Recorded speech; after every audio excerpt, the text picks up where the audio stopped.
Just describe for us, let's take a beat, really frame it for us, how much volume has just dropped off in the last few weeks?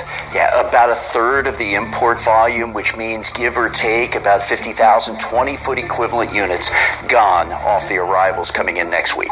So from next week is when you expect to see this really hit? That's correct, and that matches up. The announcement's back on April 2nd, then on April 8th, a little bit of a change on everybody ex-China, Mexico, Canada, and those arrivals are coming at us this weekend. We'll of course dedicate time to your port, but I'm just wondering how you're anticipating this rolls and ripples through the economy from here, how it hits trucking, when this turns up on the shelf. What's the distance, the time from when you see a drop-off in volume and when we, as consumers, see the shortages? Right, so CEOs are telling me, hit the pause button, right?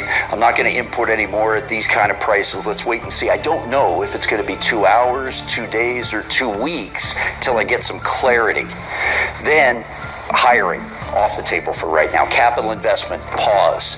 And the retailers are telling me that realistically, with even the 10%, I'm going to have to pass it on to the consumers. So how much is this really coming from all over? It's not just about China. This is about really global trade coming to a standstill until there is a much greater degree of certainty and a much lower tariff rate than even the baseline that's been put out there. Yeah, when I was last with you all, Lisa, I said global trade's going to slow, economies will follow, and that's exactly what we're seeing.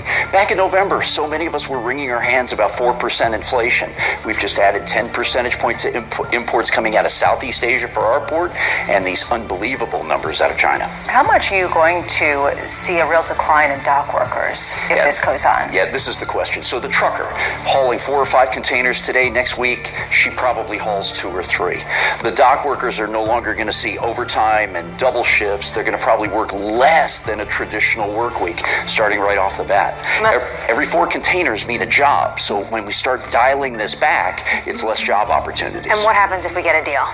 If we get a deal, it's going to take about a month. Let me walk you through that real quick. About 2 weeks to get the ships repositioned around these major ports, from Qingdao to Shanghai to Xiamen, load up all those containers, and then another 2 weeks to steam across the Pacific to get to us.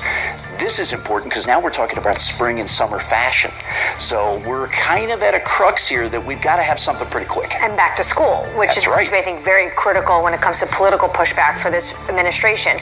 We have a story out, it was anecdotal reporting as well. We've heard about China quietly starting to exempt about a quarter of U.S. imports.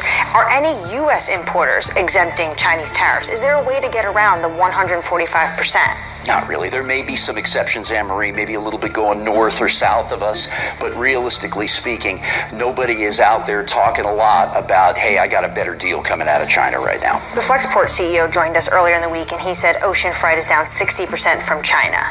When do we see 100%? Good question. It depends on how long this goes. We heard the reports overnight through Bloomberg that the folks in China are thinking about talking. What does that mean? Okay, great, but we've got to get a move on here. The other thing is that retailers are saying we've got about 5 to 7 weeks of normal inventory in the country right now. Then we start to see spot shortages if it goes on much beyond this.